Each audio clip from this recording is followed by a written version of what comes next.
Ndabasuhuje nawe wagura inzu hano ku kiyaga ukaba watura neza hano kuri iyi nzu mbazaniye nziza cyane. Iyi nzu ifite ubuso 500 ngiye kubereka kandi iri ku giciro cyiza $180,000, ariko ubwiza bwayo ndabatuye karitsiye ituyemo ngira ngo murabona ko waba utuye ku mazi nawe.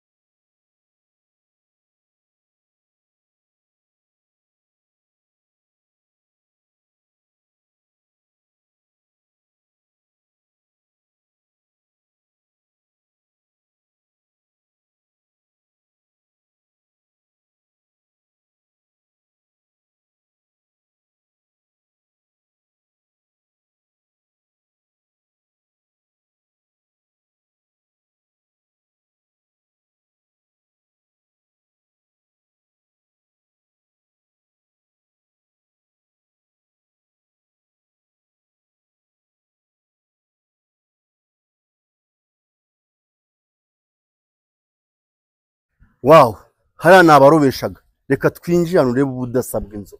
Ese urimo urayibona? Nta muntu n'umwe wambwira ko yigeze abona inzu yubatse neza gutya, isa neza gutya, iri mu buso 500. Ubuso 500. Ahangaha imodoka 6 cyangwa 8 zahaparika zisanzuye. Aha ni Kicukiro i Kanombe. Reka nguhe amakuru make kuri Kanombe utaruzi. Hari umuhanda ugiye kuba ari uwa mbere mu Rwanda. Ku bantu badukurikirana cyangwa bari hanze batabizi, ahangaha i Kanombe umuhanda wa mbere munini mu Rwanda ugiye kuba hano i Kanombe. Amazu batangiye no kuyasenya hano i Remera. Iyi nzu hagize umuntu uza akayikugurana ukazaza kwicuka yibaza bayigejeje kuri miliyoni nka 400, waba urimo guhomba cyane, kuko ushobora kugura hano hantu ni hanini ukabashyiramo na piscine nawe, cyangwa se anytime ugaca porotayi ruguru hariya hano ukakubitamo akanivo kageretse kubera bwa buso mwadutumye. Urumva ko mba nabatumikiye, ariko noneho mbere yuko dukomeza kura subscribe kugira ngo nawe umpembe. Mu by'ukuri mba navunitse kugira ngo ubonere urugo nk'urunguru. Tandukana no kubura kadasteri zitaryoshye. Iyi niyo kadasteri ya mbere mu gihugu nkweretse, yubatse neza kandi iryoheye ijisho, ifite finissage kandi inakomeye. Turakomeza, ntago nshaka kubakora video iteye ubunebwe. Ahangaha tuhasanga ikindi gisata cyiza cya jaride. Mwihangana bari buze kumva amajwi, dufite akana ahangaha k'akagezi apari ya Rwaruzi naberekaga ruri hano hepfo rutanga umuyaga mwiza. Aka ni akandi kantu keza cyane kazamura amazi, urabona kandi kari imbere ya principale ndetse na rooftop. Inzu yacu rero iteye itya, ifite douche na toilette 3 mu nzu, ikagira ibyumba 4, ikagira indi douche hanze ishobora gukoreshwa hano munsi ya rooftop, ikagira amanex. Ubwo next bamvuga harimo igikoni, hakabamo aho umuzamu yarara ndetse na douche na toilette. Urumva ko ari ibintu bisobanutse. Iyi nzu nabazaniye nibacika muraba mumpemukiye. Reka mbanze mbazamureho gatoya kuri rooftop urebe abantu yakakira, noneho bo witegeye cya kiyaga neza ufata amafu yacyo.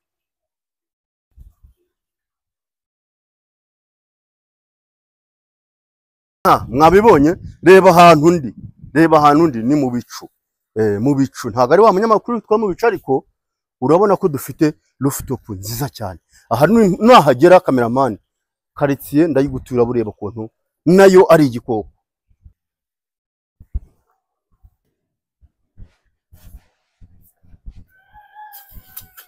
Kuri cya kiyaga cyacu hejuru tuba tukitegeye, ariko noneho mbabwire rooftop hano yakakira abantu nka 30.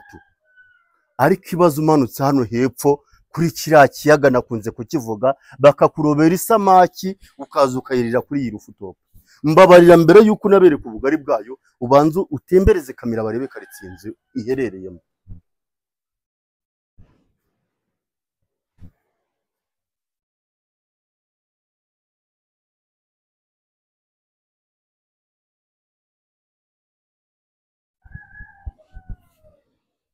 Ese wabonye karitsiye? Tandukana no kugura inzu usange muri karitsiye ngo harimo amabandi, ngo harimo iki. Iyo ufite umuturanyi umeze gutyo ndabigusezeranya, n'umutekano, umuriro, amazi, buri kantu ku kandi ndakagutuye. Ubunini bwahabwo n'ubwiza bwabwo n'ubu ngubu mubona.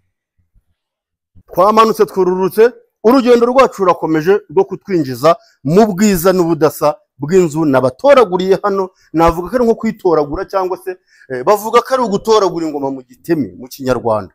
Iyi nzu yiguza gutoragura ingoma mu giteme hano i Kanombe Nyarugunga kuri kaburimbo. Nyamuneka nta handi hantu, nta yindi cano wigeze ubonaho ubwiza n'ubudasa bw'inzu imeze gutya.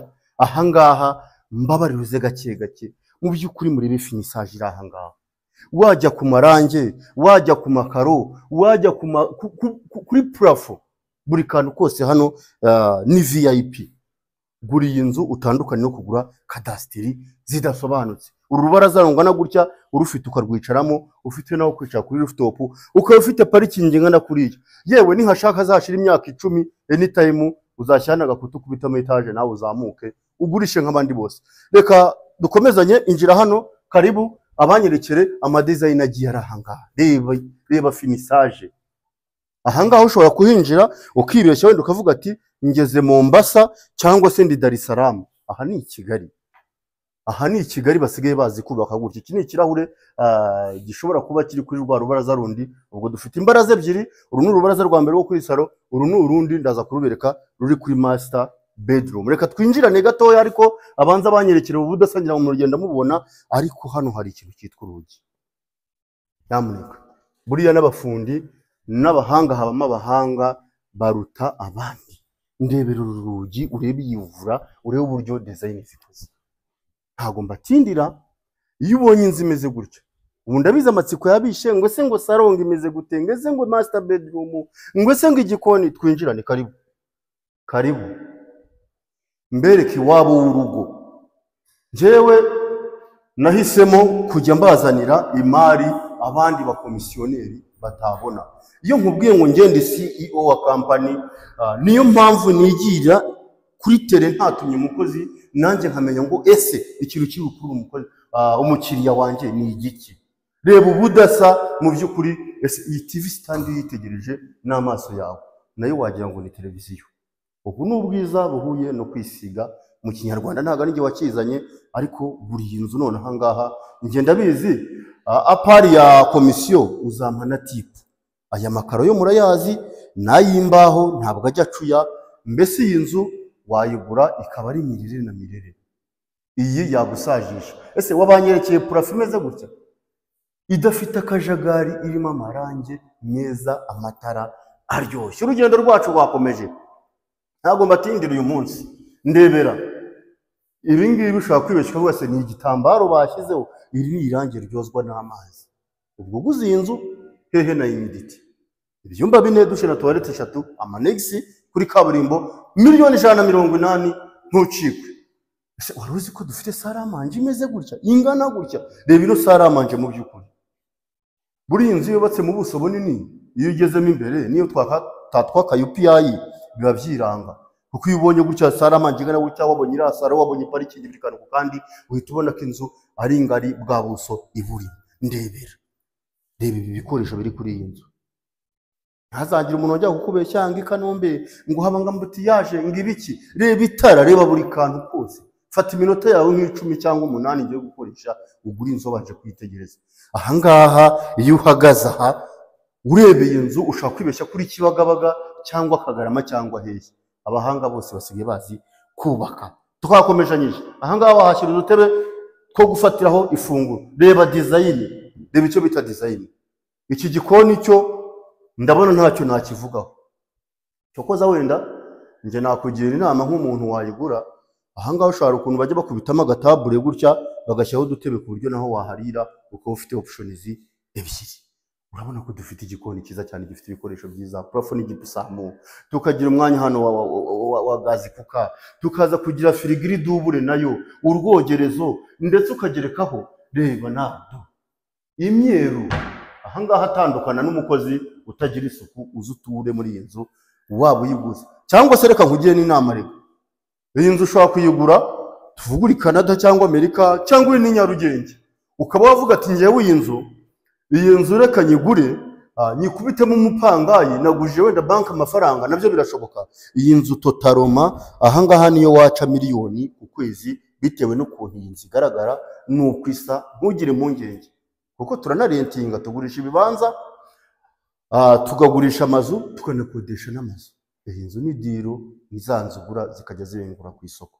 Reka nkwereke buri kantu kandi urakabonye. Reka noneho twinjirane mu byumba, turahera ariko mu cyumba cy'abashyitsi. Aha, karibu nkwereke ubudasa. Nababwiye ngo uyu munsi ndabereka ubudasa bw'ibikoresho bitandukanye n'ibindi.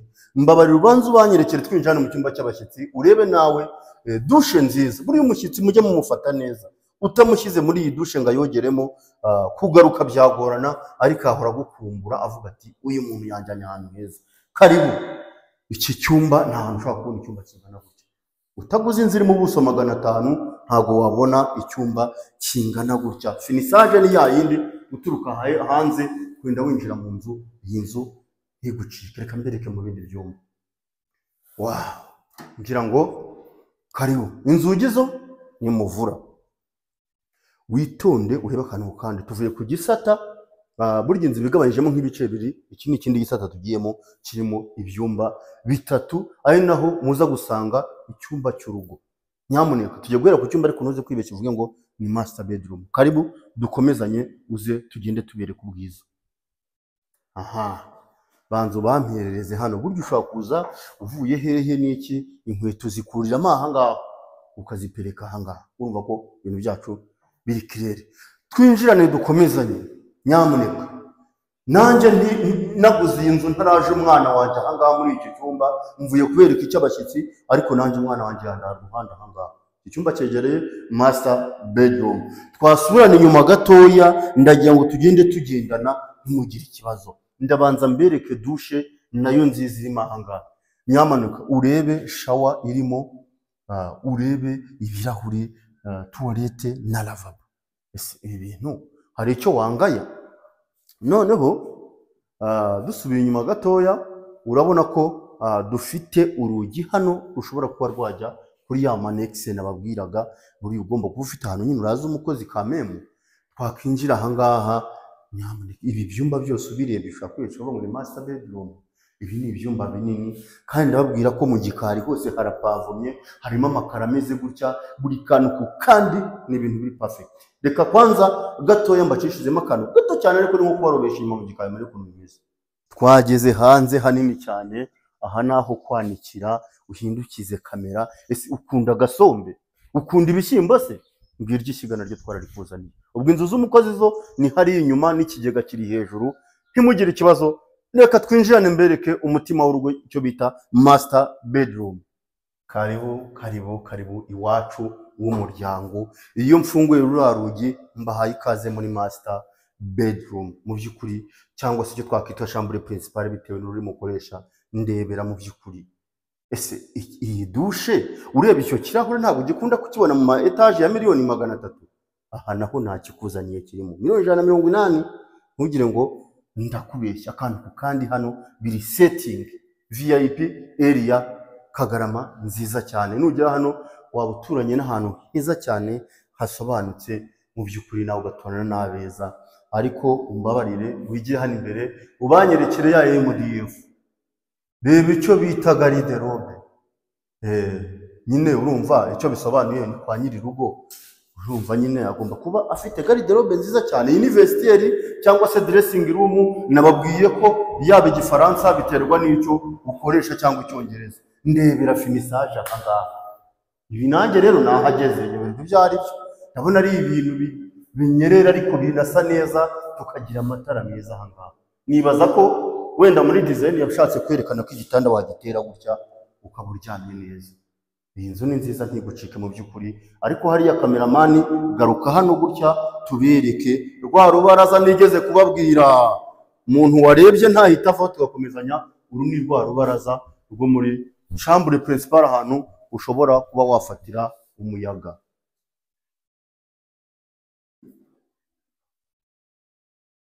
Iyo ni ya toilette nabwiye rero iri munsi ya rooftop, kwa kundi umuntu ashobora kuba ari hejuru y'iriya kantu cyangwa iki akamanuka akaza akihagarika cyangwa akikiranura n'umubiri.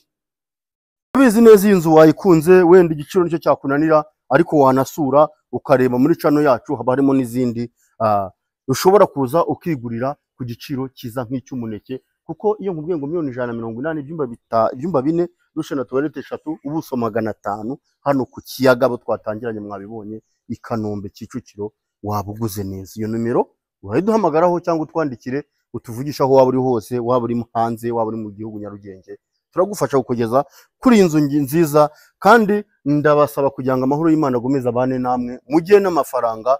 Ndabashimiye.